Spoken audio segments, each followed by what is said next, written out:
전반기 마지막 날 마지막 주일을 맞이했습니다. 지난 6개월 동안 어떻게 우리가 보냈는지 모르겠습니다. 은혜도 있었고 메마름도 있었고 기쁜 순간도 있었고 아픔의 순간도 있었고 정말 감사한 것도 있었지만 그러나 가슴을 치는 순간도 있었습니다. 바다가 늘 잔잔한 것 같지만 그렇지 않고 수시로 풍랑이 일어나고 수시로 큰 파도가 일렁이는 것처럼, 그래서 어부들은 잔잔해도 나가고 웬만한 풍랑에도 나가서 고기를 잡는 것처럼 우리 인생도 마찬가지인 것 같습니다. 잔잔할 것 같지만 결코 잔잔하지 않은 것이 우리 인생이다, 그리 싶습니다. 늘 평범한 삶, 늘 동일한 삶, 늘 직장 생활하고 늘 농사 짓고 늘 그렇게 살고 있지만, 그러나 그 삶 가운데도 여러 가지 이렇게 굴곡들이 있는 것을 이제 보게 되어집니다. 우리 주일학교 어린이들 보더라도 이렇게 앞에 넘어져서 코에 구멍 뚫리는 놈이 없질 않나. 침대에서도 그 부딪혀서 이마를 찍고 오는 놈이 없질 않나. 또 아파서 이렇게 누워있는 우리 하은이도 있고, 예, 그렇습니다. 별다른 일이 없을 것 같은데요. 그런데도 불구하고 살다 보면 정말 많은 일들이 있고 정말 많은 고난들을 헤치고 지나와야 되는 것이죠. 그럼에도 불구하고 우리가 이 자리에 이렇게 앉아서 함께 예배드릴 수 있다고 하는 거, 그건 하나님의 은혜가 아닌가 이제 그리 싶습니다. 맥추 감사절이라고 하는 것은 보리맥자죠. 원래 이스라엘 백성들이 첫 수확을 거둬들이고 난 다음에 전반기를 마무리하면서 하나님 앞에 감사하며 즐기는 절기였습니다. 이건 하나님께서 명령하신 거고, 내가 너희들에게 이른비 내렸고 추수하게 했으니까 나에게 감사해라, 그런 의미가 되겠습니다. 그런데 뭐 산업화가 되어졌고 보리농사하는 사람들도 없고 봄에 뭐 그렇게 추수하는 것도 없고 하다 보니 점점 의미가 퇴색되어지면서 이제 많은 교회들이 맥추감사절을 지키지 않고 있는 거죠. 이제 가까이 있는 소로사람 교회도 맥추감사절을 지키지 않는다, 그렇게 말씀을 하시더라고요. 예, 안 지킬 수 있다고는 생각을 합니다. 그러나 중요한 것은 하나님께서 본인을 기억하라고 하는 이 정신만큼은 잊어버리면 안 된다. 예, 그리 싶습니다. 전반기 한번 끊고 6개월을 한번 끊고 뒤돌아보면서 하나님께서 어떤 은혜를 주셨는지를 묵상하고 그 은혜를 기억하면서 또 후반기에 살아갈 수 있는 힘을 얻게 되어진다. 예, 그리 싶습니다. 그래서 저희가 맥추감사절 특별한 거 없죠. 음식 한두 가지 더 나올까요? 뭐 순서 가운데 우리 감사한 거 조금 더 나올까요? 특별한 건 없습니다. 그런 하나님 앞에 우리의 마음을 표현하고 우리의 감정을 표현하고 우리의 믿음을 표현하면서 지키기를 원해요. 여러분이 한 주간 지나면서 우리가 그동안은 감사에 대한 제목들을 1, 2, 3, 4 이렇게 쭉 정했지만 이번에는 하나님 앞에 편지를 좀 썼으면 좋겠다, 그런 마음이 들었어요. 감사의 편지 하나님 앞에 올려드렸으면 좋겠다 싶어요. 다음 주는 제가 설교를 10분 안쪽으로 짤막하게 하고 우리가 감사의 편지 글들을 하나님 앞에 올렸으면 좋겠다, 이제 그리 싶습니다. 저만 감사를 올리는 게 아니라 여러분도 함께 같이 하나님 앞에 감사한 것을 했으면 좋겠다, 그리 싶습니다. 우리 머릿속에는 이상한 그 벌레가 하나 살고 있는데 그건 자꾸 고맙고 감사한 것을 잡아먹는 벌레가 있어요. 그 서운하고 안 좋은 것들은 계속해서 마귀가 거기다 계속 영양분을 주고 관리해주고 해서 잘 크는데, 감사한 벌레가 계속 살아서 감사하고 좋은 것들은 계속 다 갉아먹어 버려요. 그래서 지나고 보면 서운하고 가슴 아팠던 일은 많은데 감사한 것들은 많이 생각이 안 나요. 오랫동안 생각하고 생각하면 그때서야 비로소 이게 감사했었구나, 그리 싶은 것들이 많이 있는 거죠. 여러분 곰곰이 생각해보면 정말 감사하고 고마운 게 많거든요. 예, 그냥 주일날 떨렁 뭐 헌금 바치고 안 바치고 그게 뭐 그렇게 중요하겠습니까? 중요하지만 그게 중요한 게 아니고 하나님 우리에게 진정한 감사를 받기를 원하시죠. 하나님께서 원하시는 건 뭐죠? 그 진정한 노래가, 진정한 찬양이 황소를 드림보다 더 기뻐하신대요. 여러분 황소 한 마리 요즘 얼마나 할까요? 잘생기는 황소, 그죠? 1000kg 이상 나가는 황소 한 마리 얼마나 할까요? 그죠? 적어도 뭐 돈 1000만 원 될까요? 많이 가격이 떨어졌으니까 적어도 7, 800원 넘어가겠죠? 그거보다도 하나님께서 중심이 담긴 감사의 이 찬양과 마음을 하나님이 더 기뻐하신대요. 이 하나님이 얼마나 이걸 귀하게 여기시는지를 우리가 보게 되는 것이죠. 여러분 신구약 성경에 보면 감사라고 하는 단어가 177회가 나온다고 합니다. 이 이야기는 뭘까요? 하나님이 얼마나 감사를 받고 싶어 하는지를 알 수가 있는 거죠.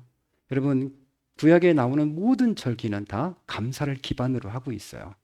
감사를 표현하는 절기로 하나님께서 그렇게 만들어 내셨다라고 하는 거죠. 그런데 우리 민족은 워낙 고난을 많이 겪은 민족이에요. 그래서 이제 감사라고 하는 표현 자체가 굉장히 약해요. 겨우 감사하다는 표현은 두 가지 단어밖에 없어요. 감사해요, 고마워요. 이 외에 별다른 단어를 쓰지를 않아요. 그리고 감사합니다라는 단어도 교회에서 많이 쓰다 보니까 이제 이게 일반화가 되었지, 그전에는 이 단어도 많이 사용하지를 못했어요. 그리고 연예인들이 이렇게 시상식 하고 그러면 그전에 뭐 감사합니다 이러면 저 사람 크리스찬인가 봐. 이게 말해서 그 감사가 입에 탁탁 붙은 사람들은 저 사람 크리스찬인가 봐 이렇게 하면 그게 맞고 그랬어요. 왜냐면 고난을 너무 많이 겪었던 민족이기 때문에 우리에게 발달한 것은 분노예요, 화해예요, 욕이에요. 우리나라 문화에 욕의 문화가 얼마나 발전했는지 몰라요. 우리 김수미 씨 요즘 예수님 믿고 변화되어서 새로운 삶을 살고 있는데 그분의 욕을 들어보면 정말 이렇게 욕이 아름다운가? 이런 생각이 들어요. 이런 욕이 세상에 있나? 뭐 이렇게 네 창제를 빼서 줄넘기를 할 거야. 뭐 이런 욕까지 막 있어요. 부모님에 대한 욕부터 성에 대한 욕부터 시작해서 온갖 정말 욕이 이렇게 많은 욕이 있나? 뭐 싶을 정도. 욕을 주제로 한 영화도 나왔어요. 온통 서로 욕을 하는 게 그게 영화예요. 얼마나 욕이 풍성한지 몰라요. 왜래요? 사람들의 마음에 분노와 억눌림, 탄식 이런 것들이 가득 차 있기 때문에 그렇습니다. 짜증과 불평, 원망이 이 민족 가운데 가득 차 있어요. 왜? 지금까지 살아온 것이 그렇게 살아왔기 때문에. 지금도 역시 그렇게 사나 죽냐 이러면서 살고 있기 때문에 마음 가운데 대부분 단어들은 원망과 욕 이런 것들로 가득 차 있다라고 하는 거죠. 그에 반해서 이렇게 아름다움을 이야기하고 자기 감성을 풍성하게 드러내는 것들은 많잖아요.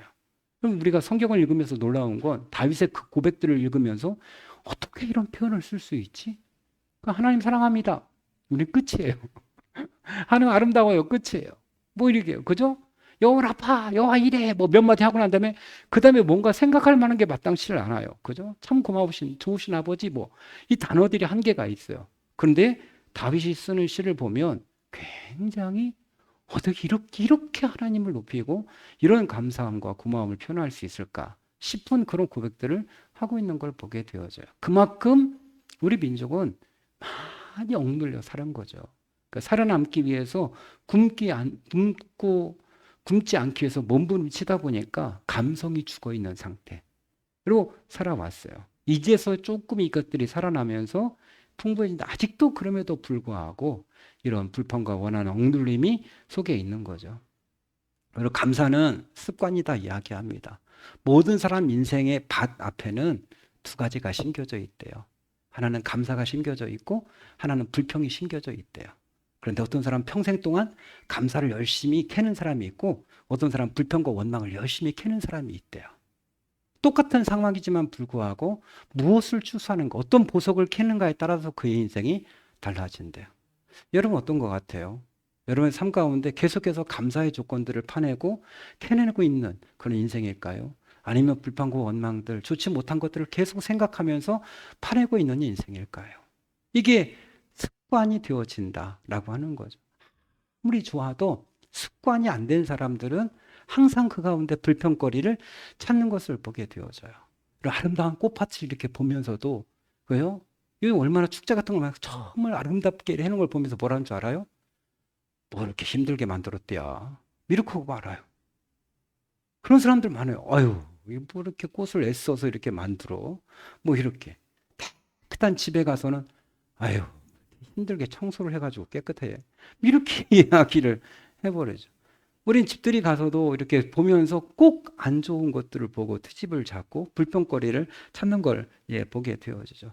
아주 맛있고 귀한 걸 대접받으면서도 아유 뭐 부담스럽게 이렇게까지 대접하고 그래 이러면서 그걸 감사로 받아내지 못하는 거예요. 그러니까 늘 어디서든지 불편한 거, 어려운 거, 늘 어디서든지 그 불만스러운 걸 늘 캐내는 거예요. 아무리 좋은 걸 갖다 줘도 거기서 만족을 못하는 거예요. 아유 뭐 힘들게 이런 것까지 그게 이게 체면체례처럼 유교문화에서 온 것처럼 보이지만 그 사람 마음 가운데 그걸 누릴 만한 마음이 안 돼. 습관이 안 돼 있는 거야. 늘 좋지 않은 것만 보는 거예요.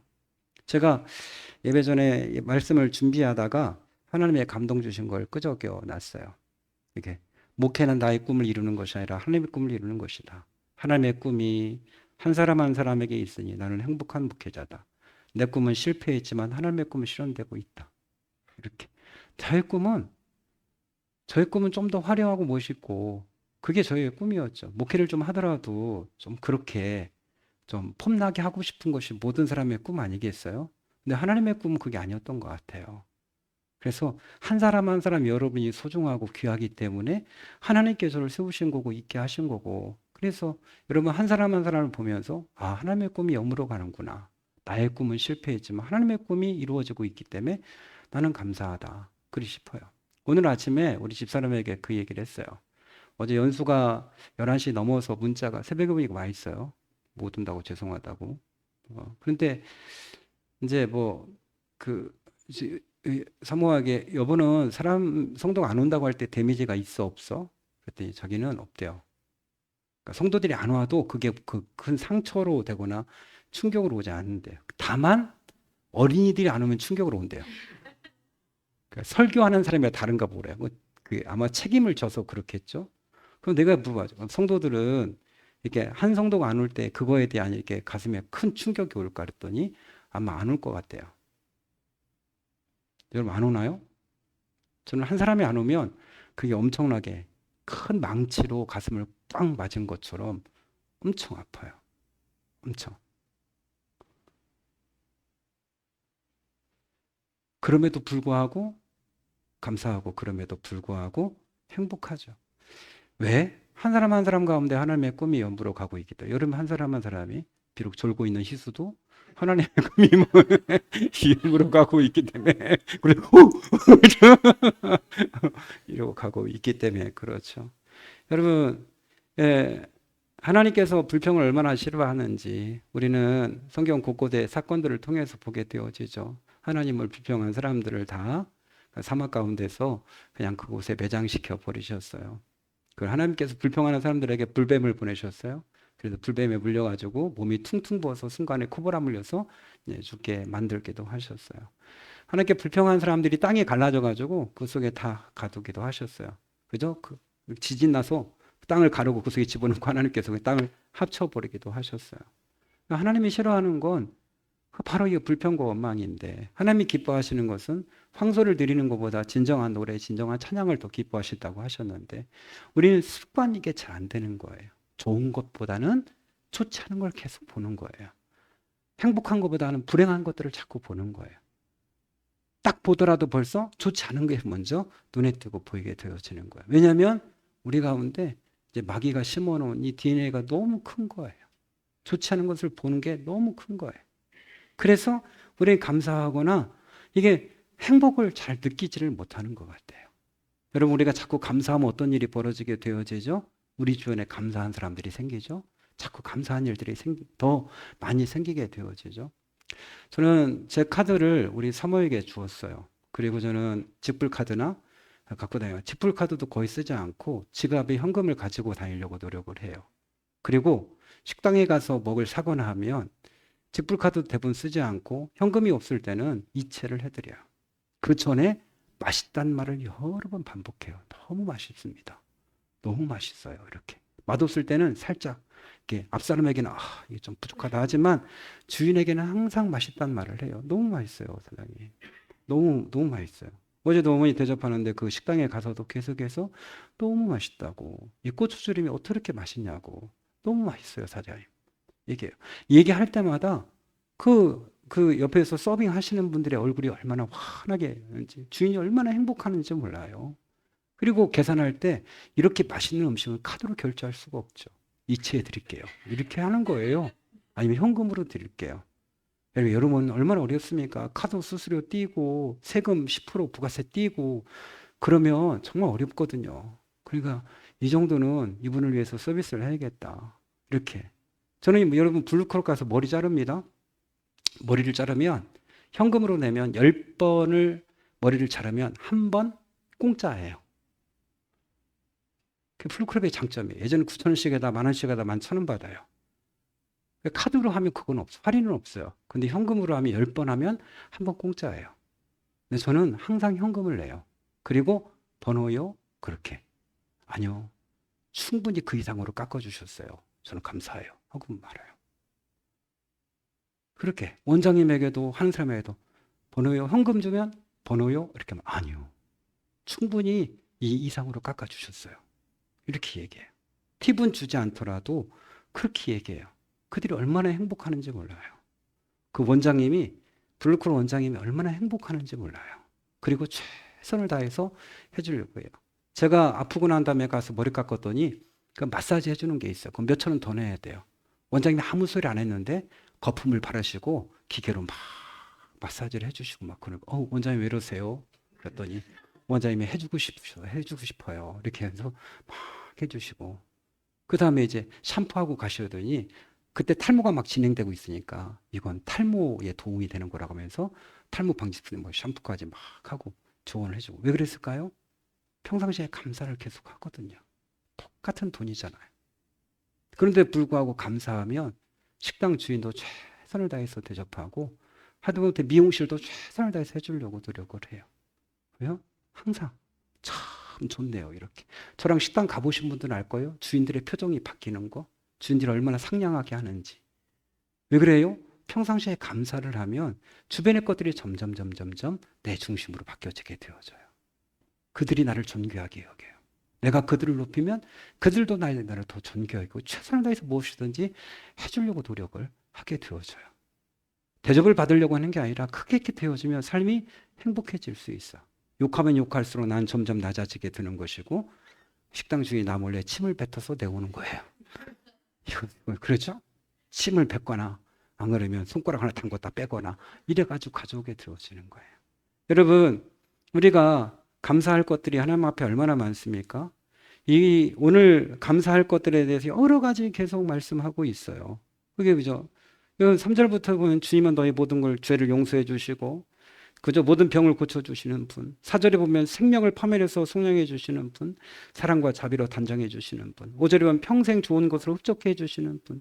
내 젊음을 독수리처럼 늘 새롭게 해 주시는 분. 이야, 어떻게 이런 표현을 썼을까요? 그 다음에 8절, 9절 쭉 보면 뭐라고 얘기합니까? 주님은 지혜롭고 은혜로우시며 노하기를 더디하시며 사랑이 그지없으시다. 두고두고 꾸짖지 않으시며 노를 끝까지 품지 않으신다. 우리 죄를 지은 죄를 갚지 않으시고 우리의 잘못을 저지른 그대로 갚지 않으신다. 하늘이 땅에서 높은 같이 주님의 두려워한 사람에게는 그 사랑도 크시도다. 12절 13절 마지막 13절은 부모가 자식을 가엾게 여기듯이 주님께서는 주님을 두려워하는 사람을 가엾게 여기신다. 이렇게까지 이야기하고 있어요. 그러니까 다윗은 평생 동안 얼마나 많은 고난을 겪었어요. 그죠? 17세부터 왕으로부터 도망치기 시작해가지고 그가 13년간 도망자 생활을 하고 왕이 된 다음에 편했나요? 이스라엘 전체를 다스리기까지는 또 7년의 세월이 걸렸고 편했나요? 계속 전쟁은 치루었고 그저 안정될 만하니까 또 가정에 분란이 일어나서 자식들이 일어나서 자기를 죽이려고 해서 왕위를 빼앗길 뻔하기도 하고 또 마지막에 편했나요? 마지막에는 무슨 생각이 들었는지 인구조사했다가 또 하나님의 호되게 맞아서 백성들이요 수없이 죽어나가가지고 하고 이런 일을 겪었죠. 마지막 왕위 계승을 좀 늦추었더니 또 그 아들이 또 갑자기 반역을 해가지고 또 위기에 처해서 급하게 또 솔로몬을 후계자로 또 임명하고 이런 고난을 겪었어요. 겪으면서 그가 경험한 거예요. 그 고비고비마다 보니까 하나님이 나에게 이런 일을 하셨다. 그 고백이에요. 그러니까 평탄하게 살았으면 이런 고백이 나올 수가 없어요. 너무 어려운 고비를 지나다 보니까 나에게 하나님 이렇게 하신 분이구나. 부모가 자식을 가엾게 여기듯이 나를 가엾게 여기시는 분이시구나. 그렇게 고백하는 거예요. 여러분 이 많은 것들을 어떻게 다 나눌 수 있을까? 두 가지만 그냥 나눠야겠다. 이게 너무 압축되어 있는 거죠. 찬송가 우리가 404장 그 크신 하나님의 사랑이 찬송가 바뀌면서 304장으로 바뀌었어요. 다행이에요. 외우기 쉽게. 404장이 한 단계 땡겨서 304장으로. 그 크신 하나님의 사랑 말로 다 표현 못한다. 3절이 하늘을 두 마리 삼고 바다를 먹물 삼아도 그 크신 하나님의 은혜 기록할 수 없다. 그러니까 여기에 한 단어 한 단어에 배겨져 있는 이 다윗의 고백이 결국 그건 거죠. 하나님 나에게 이렇게 해주신 분이라는 그 고백이에요. 그러니까 너희가 그 은혜를 잊지 마라. 감사해라. 그런 거예요. 하나님 여러분에게 어떤 일을 해주셨죠? 그 은혜 잊지 말라는 거예요. 제가 핸드폰을 정리하면서 어제 밤에 정리하면서 보니까 핸드폰에 메모장 있잖아요.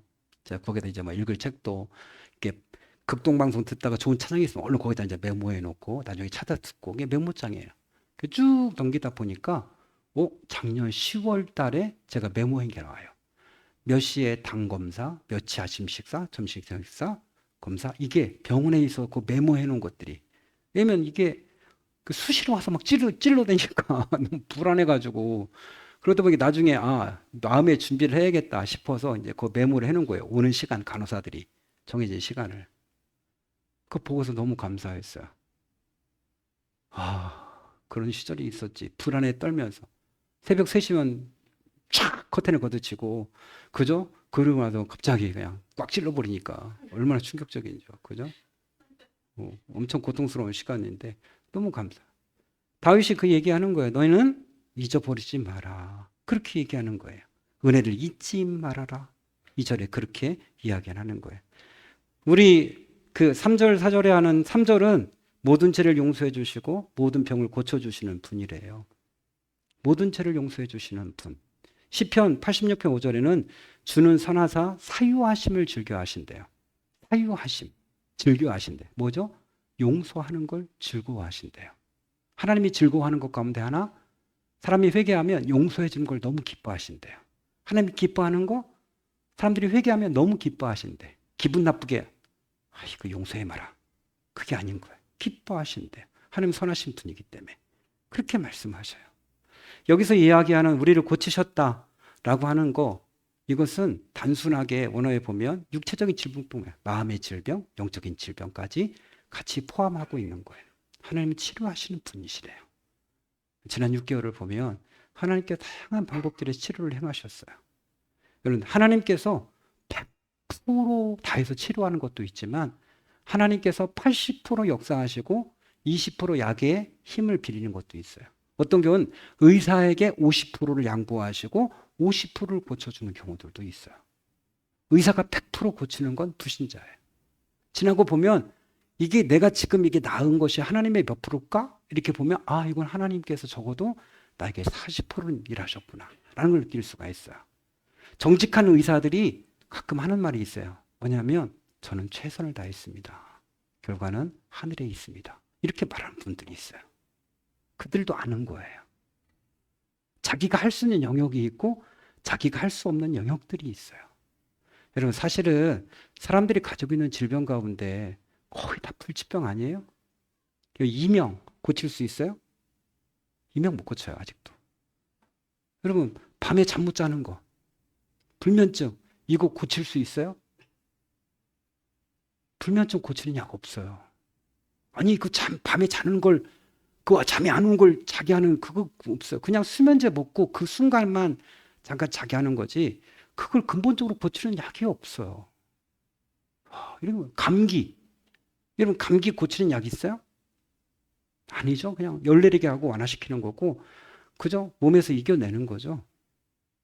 우리가 생각보다 그 약으로 스스로 고칠 수 있는 것은 결국 프로테지가 많지 않다는, 이건 누구나 다 아는 고백이에요.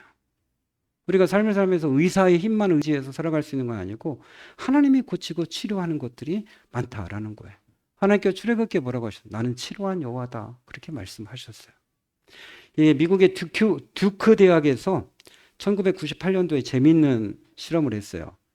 쿼니 히어하고 이 데이비드 라슨이라는 두 의사가 여러 가지 실험을 했어요. 그 뭐냐면 예수님을 믿는 사람, 그러니까 교회를 다니는 사람과 다니지 않는 사람의 그 치료 기간, 그걸 그 다음에 수명 이런 것을 연구했어요. 그랬더니 놀라운 결과가 나왔어요. 예수를 믿는 사람과 믿지 않는 똑같은 증상을 가지고 입원했는데도 불구하고 예수님을 믿는 사람들은 더 일찍 퇴원하더래요.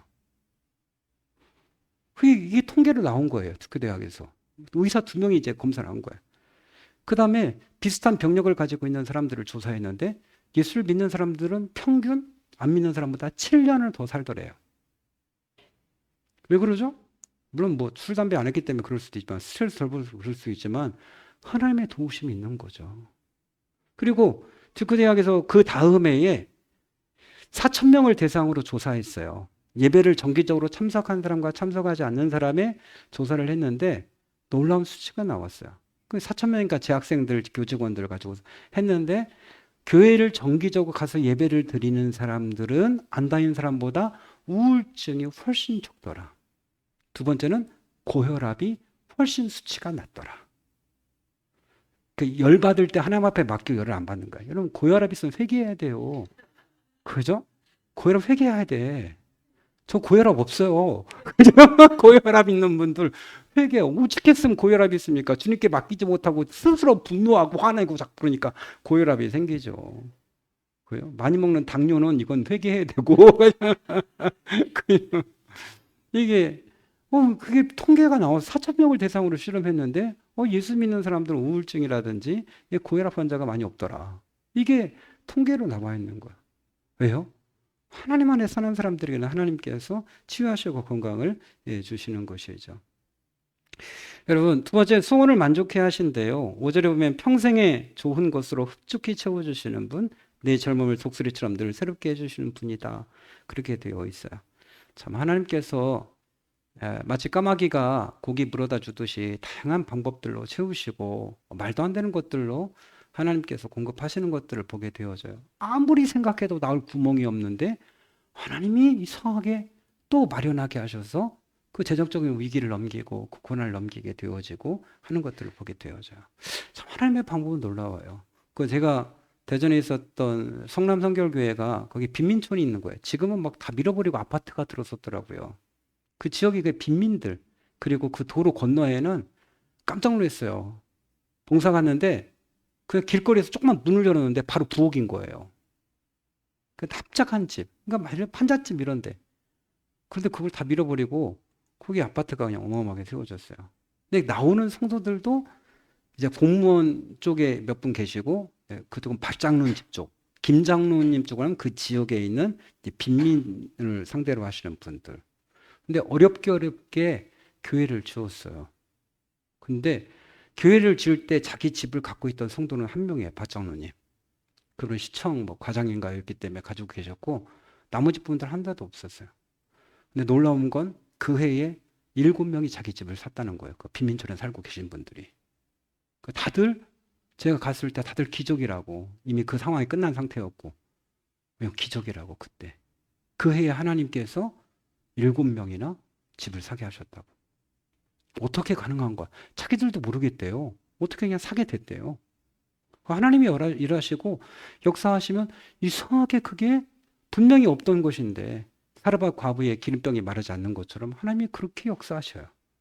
꼭 필요할 땐 채워주시고 공급하셔요. 그리고 예화 중에 전라남도 해남에 한 소년이 있었는데 집이 너무 가난해서 초등학교만 살고 이제 산에서 나무에다가 내다 팔고 그렇게 살고 있은 소년이 있어요. 근데 그 마을에 교회는 있었기 때문에 주일학교 때부터 계속 다니긴 시작했고, 근데 너무 중학교가 가고 싶은 거예요. 자기 친구들은 다 교복 입고 막 다니고 그러니까 자기는 그 시간에 나무에 가지고 이제 갖다 계속 팔고 그러니까. 그래서 하루는 이제 방바닥에 무릎을 꿇고 하나님 앞에 저 중학교 가고 싶어요. 이렇게 했는데 마음에 감동이 왔어요.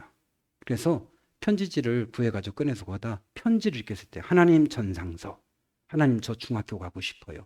저는 집이 가난해서 갈 수가 없습니다. 저를 중학교에 보내주세요. 하고 접어두고 건지 벽부에다가 하나님 전상서 이렇게 써가지고 우체통에 집어넣은 거예요. 그러니까 우체부가 그 이제 발견했는데 이름만 써 있고 하나님이 있고 그 뒤에 그 이름 하나 있고 하나님 전상서 이걸 이거 어디다 갖다 줘야 되나 우체부가 이걸.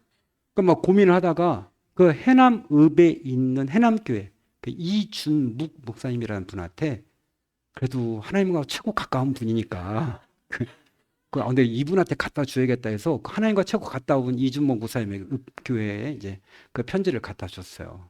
네, 그 목사님이 읽고 너무 감동을 하셔서 이름을 찾아서 이 학생을 찾은 거예요. 학생도 아니죠. 그냥 실업자죠. 나무꾼.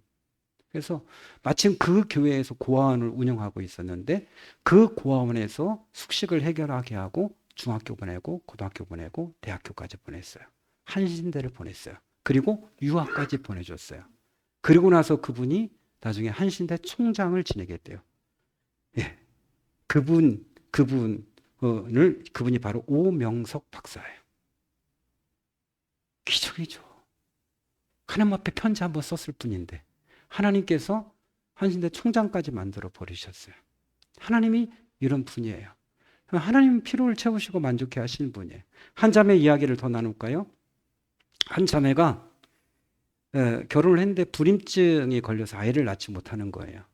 아이를 낳지 못하니까 낮에는 할 게 없는 거예요. 남편 출근시키고 난 다음에 할 게 없으니까 그 당시엔 KBS, MBC 뭐 이렇게 있고 SBS까지 있고 하니까 TV 나올 시간부터 5시 반부터 시작했다가 저녁까지 동해물가까지 계속 TV만 보는 거예요.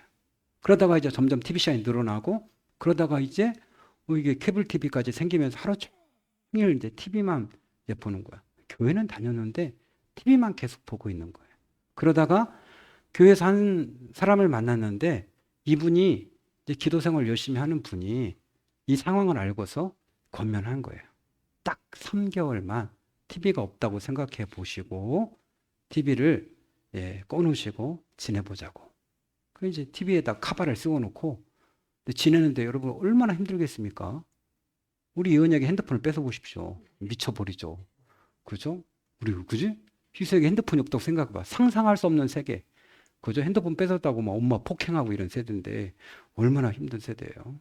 그 너무 지라고 하니까 뭐 어떡할지 못하고 막 말씀을 폈다 덮었다가 막 교회 왔다 갔다 하고 그러면서 점차 정착을 하고 난 다음에 7개월 만에 아이를 가졌어요.